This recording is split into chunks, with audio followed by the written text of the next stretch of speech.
कहानी की शुरुआत में हम जून को देखते हैं, जिसका आज कॉलेज में पहला दिन है। जून की जिंदगी में हर वो चीज मौजूद है जो किसी अच्छी लाइफस्टाइल जीने के लिए चाहिए, लेकिन फिर भी वो अंदर से खुद को बहुत अकेला फील करता है। दूसरी तरफ हम एक और लड़के को देखते हैं जिसका नाम सोयून है। उसकी लाइफ जून से काफी अलग है। वो पार्ट टाइम जॉब करके अपनी जिंदगी का गुजारा कर रहा है। और फिर हम सोबिन को देखते हैं जो एक पढ़ाकू लड़की है, लेकिन उसे कभी अच्छे ग्रेड्स नहीं मिलते। अगले सीन में कॉलेज की क्लास में सोयून जून की आगे वाली सीट में सो रहा होता है, तो जून उसको उठाता है ताकि टीचर उसको डांटे नहीं। उसी समय जून की कॉफी सोयून के जूते पर गिर जाती है। जून फौरन सोयून से माफी मांगता है, लेकिन सोयून कहता है कि कोई बात नहीं, तुम क्लास पर ध्यान दो। क्लास के बाद जून फिर से सोयून से माफी मांगता है। जून की एक्सपेंसिव वॉच देखकर सोयून उसको कहता है कि ठीक है, तुमने मेरे जूते गंदे किए तो उसके लिए मुझे पैसे दे दो। जब जून पैसे देने लगता है तो सोयून कहता है कि अरे तुम तो चलता फिरता एटीएम हो, गलती हम दोनों की थी, सो पैसे देने की कोई जरूरत नहीं है। ये बोलकर वो यहाँ से चला जाता है।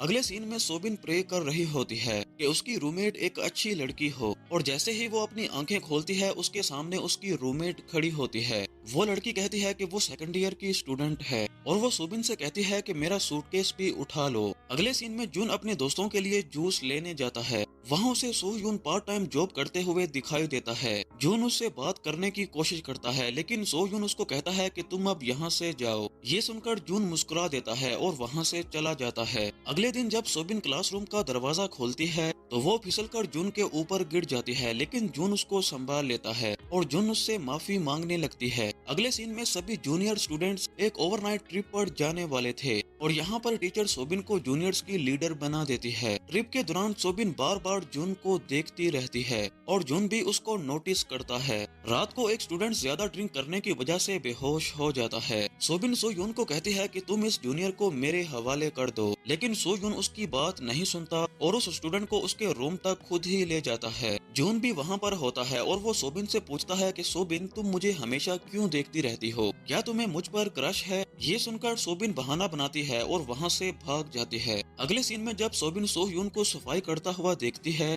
वो कहती है कि सुबह सब लोग मिलकर साफ सफाई करेंगे, लेकिन सोयून उसकी बात नहीं मानता और कहता है कि तुम जाओ, मैं कर लूंगा। सोबिन उसे पूछती है कि तुम अकेले ही क्यों कर रहे हो? सोयून जवाब देता है कि तुम इतने सवाल क्यों कर रही हो? सोबिन कहती है क्योंकि मुझे ओवर थिंकिंग की आदत है, मैं इतना सोच लेती हूँ कि सिर फटने जैसा लगने लगता है। तो सोयून मुस्कुराकर कहता है कि सिर फटने से पहले पहले अपने सारे सवाल पूछ लो। तो सोबिन कहती है कि क्या तुम्हें याद है कि पिछले साल मैंने तुम्हें मेल किया था, लेकिन तुमने एक का भी जवाब नहीं दिया? तो सोयून कहता है कि मुझे तुम्हारी कोई भी मेल नहीं मिली। अगले सीन में जून का अपने सीनियर से झगड़ा हो जाता है और सोबिन भी वहाँ पर पहुँच जाती है और सीनियर को धक्का देकर अलग कर देती है। सीनियर सोबिन पर हमला करने ही वाला होता है, लेकिन तभी सोह्यून बीच में आकर उसको बचा लेता है और कहता है सोबिन, जून को यहाँ से ले जाओ। वो जून के जख्मों पर पट्टी करती है और उससे पूछती है, क्या तुम अपना पार्ट टाइम काम छोड़ सकते हो? मैं टीचर के साथ एक रिसर्चर बनकर काम करना चाहती हूँ। अगर तुम ये पोजीशन छोड़ दो तो तुम्हारी जगह मैं ले लूंगी, जिसकी वजह से मैं तुम्हारी अच्छी दोस्त बन जाऊंगी। इसी बीच सोह्यून को अपने स्पैम फोल्डर में सोबिन के मेल्स मिल जाते हैं और अगले दिन वो सोबिन से कहता है कि तुम्हारे मेल्स मेरे स्पैम फोल्डर में थे,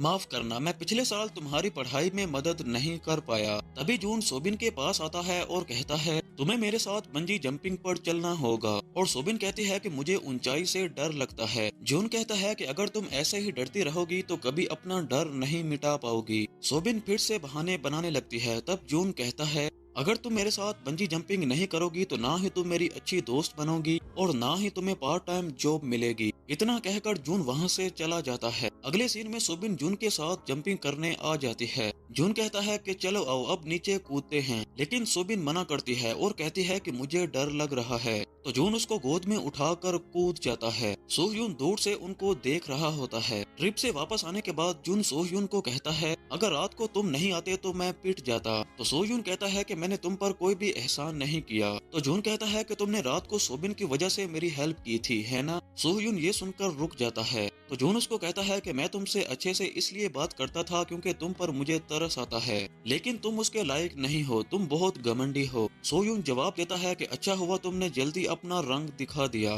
तभी सोबिन वहाँ पर आ जाती है और जून सोबिन को कहता है मेरा मजाक कैसा लगा? सोबिन जून को कहती है कि क्या तुम मुझे रिसर्चर की जॉब देना चाहते हो या नहीं? जून उसको समझाने की कोशिश करता है और कहता है कि मुझ पर भरोसा करो, मैं तुम्हें नाराज नहीं करूंगा। लेकिन सोबिन उसको कहती है कि मुझे तुम पर कोई यकीन नहीं है। तब जून उसको ऑफिस में ले जाता है और असिस्टेंट से कहता है कि मुझे रिसर्चर की जॉब नहीं करनी। ये सुनकर सोबिन को राहत महसूस होती है क्योंकि अब वो रिसर्चर बन जाएगी। फिर सोबिन की नई रूममेट मिजू आती है। वो सोबिन की अच्छी दोस्त है, लेकिन मिजू की यंग से बिल्कुल नहीं बनती। कॉलेज में सोबिन प्रोफेसर से पार्ट टाइम जॉब के लिए मिलती है। प्रोफेसर कहती है कि अगर तुम्हारा काम ठीक नहीं हुआ तो मैं किसी और को रख लूंगी। सोबिन कहती है कि मैं यकीन दिलाती हूँ कि मैं शिकायत का मौका नहीं दूंगी। अगले सीन में जून के सीनियर जबरदस्ती उसके रूम में आ जाते हैं और घर की सारी चीजों का मजा लेने लगते हैं, लेकिन जून को ये सब पसंद नहीं आता। अगले दिन कॉलेज में जून सोबिन से कहता है, तुम कब अपना वादा पूरा करोगी? तो सोबिन कहती है कि हाँ, अब हम अच्छे दोस्त हैं, तो बोलो तुम्हें क्या चाहिए। जून पूछता है कि जब तुम मेरी अच्छी दोस्त हो तो बताओ मेरे बारे में क्या जानती हो। सोबिन कहती है कि तुम बहुत पॉपुलर हो और दूसरों से अलग तरह से बिहेव करते हो। सोबिन की बात सुनकर जून उससे फ्लर्ट करने लगता है और दोनों क्लासरूम में आ जाते हैं। क्लास में जून सोहयुन के पास आकर बैठता है तो सोहयुन उठकर दूसरी जगह चला जाता है। इसके बाद क्लास टीचर जून और उसके सीनियर्स को सोहयुन के ग्रुप में डाल देता है। क्लास के बाद सोहयुन सोबिन को कहता है, क्या तुम हमारी टीम में आ सकती हो, क्योंकि मुझे किसी ऐसे की जरूरत है जिस पर मैं भरोसा कर सकूं। सोबिन सोच में पड़ जाती है। तभी जून वहां पर आता है और उसको अपनी टीम में शामिल होने के लिए मनाता है। प्रेजेंटेशन मीटिंग में सब लोग वोट करते हैं कि सोबिन हमारे ग्रुप की लीडर बनेगी। सोबिन पहले तो खुश नहीं होती, लेकिन फिर मान जाती है।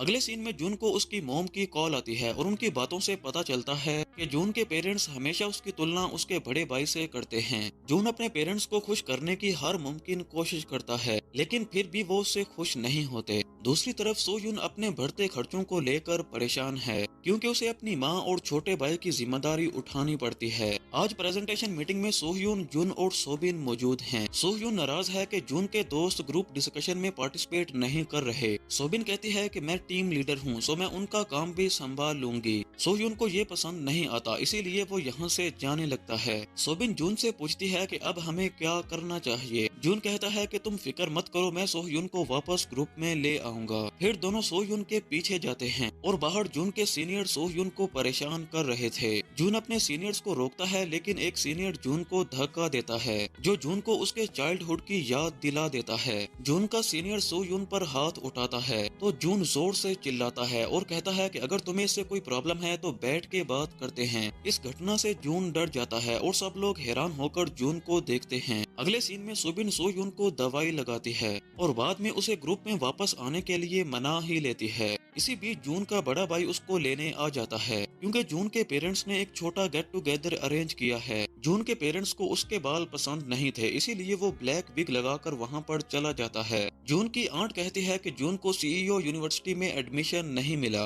तो जून के डैड को शर्म आती है। गेट टुगेदर के बाद जून के डैड उसको बहुत ही ज्यादा मारते हैं, क्योंकि जून ने अपने रिश्तेदारों के सामने अपने डैड की इंसल्ट करवा दी थी। जून की मॉम कहती हैं कि काश मैंने तुम्हें जन्म नहीं दिया होता। जून जैसे ही जाने लगता है तो उसकी मॉम कहती है कि किसी को मत बताना कि तुम्हारे डैड ने तुम्हें मारा। जून कहता है कि ठीक है और वहाँ से चला जाता है। रास्ते में दोनों भाइयों के बीच बहस होती है। जून का भाई कहता है कि तुम यहाँ से भाग क्यों नहीं जाते, मॉम और डैड को कोई फर्क नहीं पड़ेगा कि तुम हो या नहीं हो। अब जून को अपने बड़े भाई की बातें ये जहर लगती हैं, इसीलिए वो रास्ते में ही उतरकर सलून जाता है और अपने बाल मोम की पसंद के करवाने लगता है। लेकिन सलून जाते समय जून अपने दोस्तों को कॉल करता है और उनके साथ ड्रिंकिंग करने चला जाता है। ड्रिंक करते हुए वो सोयून को कॉल करता है और कहता है कि मेरे साथ आ जाओ, हम ड्रिंक करते हैं। सोयून मना कर देता है तो जून कहता है कि अगर तुम नहीं आए तो मैं सुसाइड कर लूंगा। सोयून ये सुनकर हैरान हो जाता है और सुबिन को कॉल करता है कि जून की जाकर हेल्प करो। सुबिन जाती है और जून को ढूंढ ही लेती है। जून सोबिन को देखता है और रोता है और कहता है कि क्या तुम मुझे पसंद कर सकती हो। सोबिन कहती है कि मैं किसी और को पसंद करती हूँ और ये सुनकर जून बेहोश हो जाता है। तब सोयून आता है और जून को अपनी पीठ पर उठाकर उसको अपने घर ले जाता है। रास्ते में जून सोयून की जैकेट पर उल्टी कर देता है। सोयून उसको घर छोड़ता है और जैकेट साफ करने के बाद सोबिन को उसके हॉस्टल छोड़ता है और सोबिन को कहता है कि जून को मत बताना कि मैंने उसको उसके घर छोड़ा। अगली सुबह जून जागता है और समझ नहीं पाता कि वो घर कैसे पहुंचा, लेकिन उसे याद आता है कि वो सोबिन के पास था और जून जैसे ही कॉलेज के लिए निकलता है तो वो सोबिन को कॉल करता है और कहता है कि क्या मैंने कल रात कुछ गलत किया। सोबिन उसको कुछ नहीं बताती और कॉल काट देती है। जून अपने फोन के कॉल लॉग चेक करता है और वो देखता है कि सोह्यून ने उसको बहुत सी कॉल्स की थी। इसके बाद वो सोह्यून से माफी मांगने के लिए कॉलेज दौड़ता है, लेकिन सोह्यून जून की आवाज सुनकर भाग जाता है और कहीं छुप जाता है। लंच टाइम में जून सोबिन से पूछता है कि कल मुझे घर कौन लेके गया। सोबिन कुछ नहीं कहती। जून उसके एक्सप्रेशन देखकर समझ जाता है कि वो सोह्यून था। इसके बाद जून सोबिन से पूछता है कि क्या तुम्हें किसी से प्यार है। सोबिन उसका नाम नहीं बताती और कहती है कि हाँ, मुझे किसी से प्यार है और वो हमेशा मेरे साथ रहता है। फिर दोनों सनसेट देखने जाते हैं और सोबिन उसके बारे में बताती है जिससे वो प्यार करती है बिना नाम लिए। जून कहता है कि मुझे अपना गुरु बना लो, मैं तुम्हारा लव गुरु बनूंगा। सोबिन मान जाती है और उसे अपना लव गुरु बना लेती है। इधर सोह्यून अपने भाई के लिए घर ढूंढता है जहां वो आराम से पढ़ सके, लेकिन रेंट बहुत ज्यादा है, इसीलिए सोह्यून पार्ट टाइम जॉब ढूंढने लगता है। अगले सीन में सोबिन और जून शॉपिंग करने जाते हैं। तभी जून देखता है कि सोबिन और सोह्यून के बीच कुछ तो है। सोबिन हमेशा एक ब्रेसलेट पहनती है, शायद उसे किसी खास ने दिया हो। और वापस आते हुए वो सोबिन से पूछता है कि तुम मुझे पसंद क्यों नहीं कर सकती। सोबिन कहती है कि मजाक मत करो, इतनी सारी लड़कियां पहले से ही तुम्हें पसंद करती हैं और मैं उस लाइन में नहीं खड़ा होना चाहती। इतना कहकर वो अपने हॉस्टल चली जाती है। जून घर लौटता है और सोबिन के बारे में सोचता है। फिर जून सोबिन के बेस्ट फ्रेंड से मिलता है और जानता है कि उसकी गर्लफ्रेंड उसको मिलने आ रही है। जून मैसेज करता है और कहता है कि सोबिन, तुम्हें अपने फ्रेंड को कन्फेशन करना चाहिए। अगले सीन में प्रेजेंटेशन मीटिंग के बाद जून सोह्यून को थैंक यू बोलने जाता है। सोह्यून पूछता है कि तुम्हें कैसे पता चला कि मैंने उस रात तुम्हें घर छोड़ा था। तो जून कहता है कि तुमने अपना डीएनए सैंपल मेरे वॉशरूम छोड़ा था और उस बाल की वजह से मुझे पता चला कि तुमने ही मेरी मदद की थी। सोह्यून कहता है कि तुम मेरा टाइम बर्बाद कर रहे हो और वहाँ से चला जाता है। अगले सीन में सोबिन अपने फ्रेंड के घर को सजाने के लिए कैंडल्स खरीदती है जिसे जून पसंद नहीं करता और सोबिन के ब्रेसलेट को देखता है। तो सोबिन कहती है कि जब मैं 8 साल की थी तब मेरे बेस्ट फ्रेंड ने मुझे ये ब्रेसलेट दिया था। सोबिन अपने फ्रेंड का घर सजाती है और तभी डोरबेल बजता है। जब सोबिन डोर खोलती है तो वहाँ पर कोई और लड़की होती है जो उसके बेस्ट फ्रेंड की गर्लफ्रेंड होती है और वहाँ से भागने लगती है और तभी उसका बेस्ट फ्रेंड भी आ जाता है। वो कहता है कि सोबिन, तुम मुझसे मिलने आई हो। तो सोबिन कहती है कि नहीं, मैं जून से मिलने आई थी। फ्लैशबैक में सोबिन के पेरेंट्स का डिवोर्स हो जाता है और सोबिन उदास होती है और उस टाइम पर उसके बेस्ट फ्रेंड ने उसको वो ब्रेसलेट दिया था। अब प्रेजेंट में सोबिन रो रही है। जून उसके पास आता है और कहता है, तुम मुझे अपने बेस्ट फ्रेंड को भूलने और उसको जलाने के लिए यूज कर सकती हो। सोबिन पूछती है कि तुम मेरी इतनी मदद क्यों कर रहे हो। जून कहता है, क्योंकि मैं तुम्हें इस हालत में नहीं देख सकता। तो सोबिन मान जाती है और जैसे ही वो हाँ करती है तो जून उसके हाथ से वो ब्रेसलेट तोड़ देता है। दूसरी तरफ उसका बेस्ट फ्रेंड जून के घर की तरफ झांक रहा होता है ताकि वो उसको देख सके। फिर जून और सोबिन वहाँ पर ऊपर आते हैं और जून कहता है कि अब से ये मेरे साथ है, ये मेरी गर्लफ्रेंड है। ये सुनकर उसके बेस्ट फ्रेंड का चेहरा उतर जाता है। अगले सीन में जून सोबिन को उसके हॉस्टल छोड़ने जाता है और रास्ते में सोबिन को उसके बेस्ट फ्रेंड की कॉल आ जाती है। जून उससे फोन लेता है और कॉल काट देता है। सोबिन पूछती है कि तुमने ऐसा क्यों किया। जून कहता है कि अब से तुम मेरी गर्लफ्रेंड हो, सो मैं कुछ भी कर सकता हूँ। सोबिन समझ जाती है और हॉस्टल चली जाती है। अगले सीन में सोह्यून का क्लासमेट उसको एक पार्ट टाइम जॉब के बारे में बताता है। सोह्यून वहाँ पर इंटरव्यू देता है और पास हो जाता है। फिर सोह्यून जानता है कि यंग ने उसे ये जॉब दिलवाई है तो वो जॉब लेने से मना कर देता है। रात को यंग उसे पूछती है कि तुमने ऐसा क्यों किया। तो सोह्यून कहता है कि मैं नहीं चाहता कि मैं तुम्हारा एहसान लूं। अगले दिन सोह्यून का छोटा भाई गोह्यून कॉलेज आता है। वो लड़कियों को इतनी घूर के देखता है कि नीचे गिर जाता है और इंसल्ट ना हो इसीलिए वो पुशअप्स करने लगता है। दूसरी तरफ सोह्यून और जून मैचिंग कपड़े पहन रहे हैं। जून सोह्यून से कहता है कि देखो हमारी शर्ट भी मैच कर रही है। तो सोह्यून अपनी शर्ट उतार देता है। जून कहता है कि हमारी पैंट्स भी सेम हैं, उसे भी उतार दो। सोह्यून जाने लगता है तो जून उसका पीछा करने लगता है। सोह्यून कहता है कि तुम अपना टाइम मेरे पीछे क्यों बर्बाद कर रहे हो। जून कहता है कि अगर तुम मुझे दूर करना चाहते हो तो आज मुझे खाना खिलाना पड़ेगा।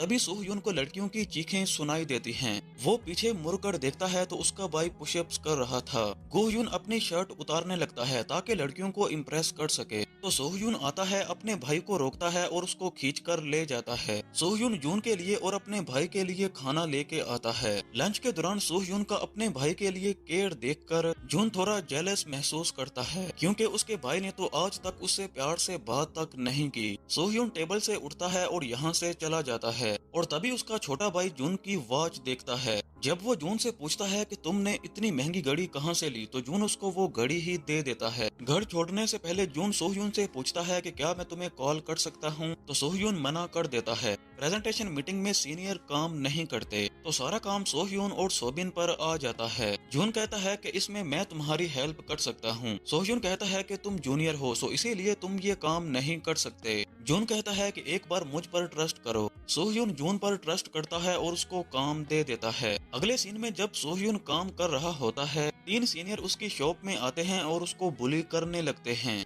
तभी यंग आती है और इन तीनों को सबक सिखा देती है। फिर सोह्यून देखता है कि गोह्यून के पास बहुत सारे डॉलर्स हैं, तो सोह्यून पूछता है कि इतने सारे पैसे आखिर तुम्हारे पास कहाँ से आए। गोह्यून कहता है कि मुझे जून ने अपनी घड़ी दी थी और वो मुझे उसने गिफ्ट दी थी। सोह्यून फिर उसको डांटता है। इसके बाद वो जून से मिलने चला जाता है और कहता है कि मैं जल्दी ही तुम्हारे सारे पैसे लौटा दूंगा। जून कहता है कि तुम अच्छी तरह से जानते हो कि पैसा मेरे लिए मैटर नहीं करता, मैं वही वॉच फिर से खरीद सकता हूँ। सोह्यून कहता है तो फिर मैं तुम्हारा उधार कैसे चुका सकता हूँ। जून कहता है कि जब मैं कॉल करूँ फोन उठाना और अपने छोटे भाई की तरह ट्रीट करना। अगले सीन में सोबिन का बेस्ट फ्रेंड उससे मिलता है और कहता है कि जून ने वो सब जान के किया था कि उस दिन मेरी गर्लफ्रेंड घर पर आ रही थी। सोबिन कहती है कि मुझे पता है जून झूठ नहीं बोल सकता और इसीलिए वो वहाँ से चली जाती है। घर जाते हुए वो सोचती है कि क्या सच में जून ये सब जानबूझकर कर रहा था और इसीलिए वो जून से मिलने का फैसला करती है। बाद में सोबिन जून से मिलती है और सीधा ही पूछ लेती है और कहती है कि क्या तुम्हें पता था कि मेरे बेस्ट फ्रेंड की गर्लफ्रेंड उसको मिलने आ रही थी उस दिन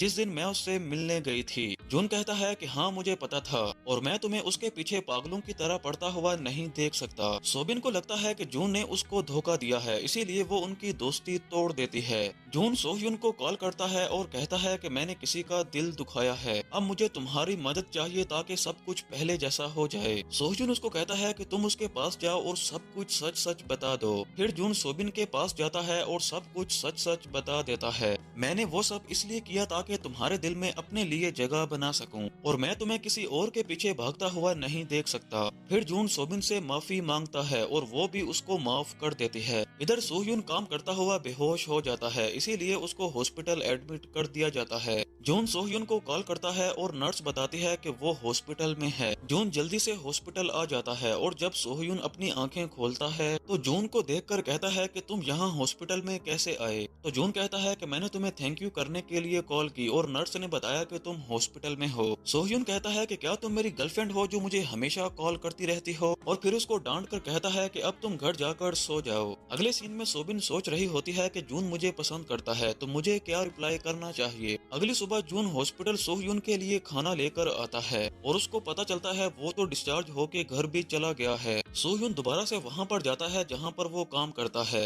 लेकिन वहाँ से उसको निकाल दिया जाता है और वो कहते हैं कि हम स्टूडेंट्स को काम पर नहीं रखते। इसके बाद सोह्यून की मोम का कॉल आता है और वो अपनी मोम को कहता है कि मैं अपने छोटे भाई की जिम्मेदारी ले लेता हूँ, सो आप उसकी वजह से परेशान होना बंद करें। दूसरी तरफ जून अपने बड़े भाई को मैसेज करता है अपने प्रोजेक्ट के लिए डैड की कंपनी की जानकारी लेने के लिए। अगले दिन जून कंपनी डेटा लेने के लिए जाता है और उसका भाई कहता है कि इस मदद के बदले तुम हमारे घर नहीं आओगे। जून गुस्सा हो जाता है और कहता है कि मैंने डीएनए टेस्ट करवा लिया है, तुम मेरे सगे भाई हो। अगले सीन में जून सोबिन से मिलता है और सोबिन उसको कहती है कि मैं तुम्हारे सवाल का जवाब देना चाहती हूँ। जून अपने दिल पर हाथ रखता है और कहता है कि सोबिन रुको, मुझे सांस ले लेने दो। सोबिन कहती है कि मैं तुम्हारी फीलिंग्स जानकर खुश हूँ, लेकिन मैं तुम्हें पूरी तरह से नहीं जानती। जून कहता है कि क्या तुम मेरे बारे में जानना चाहती हो। सोबिन सिर हिलाकर हाँ कहती है और जून धीरे धीरे खुश हो रहा होता है। अब जून कहता है कि ठीक है, मैं हर दिन तुम्हें अपने बारे में एक बात बताया करूंगा। इसके बाद जून सोह्यून से मिलता है और कहता है कि तुम मेरा फोन क्यों नहीं उठा रहे। फिर जून सोह्यून को प्रोजेक्ट फाइल देता है। सोह्यून जून से इंफॉर्मेशन लेता है और उसे डॉलर्स देता है। जून पूछता है इतने पैसे कहाँ से आए, क्या तुमने अपनी किडनी तो नहीं बेच दी? सोहून कहता है कि ये पैसे मैंने हॉस्पिटल के बिल के दिए हैं जो तुमने पे किए थे, और अब मैं तुम्हारी घड़ी के पैसे भी तुम्हें आहिस्ता आहिस्ता करके दे दूंगा। जून कहता है कि मैंने जो इमोशंस तुम्हारे लिए इन्वेस्ट किए उसे कैसे लौटाओगे? सोहून बिना कुछ कहे चला जाता है। जून चिल्लाता है और कहता है कि तुम मुझे इतनी आसानी से दूर नहीं कर सकते। इस पार्ट को यहीं पर खत्म करते हैं। आगे क्या होता है ये हम पार्ट 2 में देखेंगे।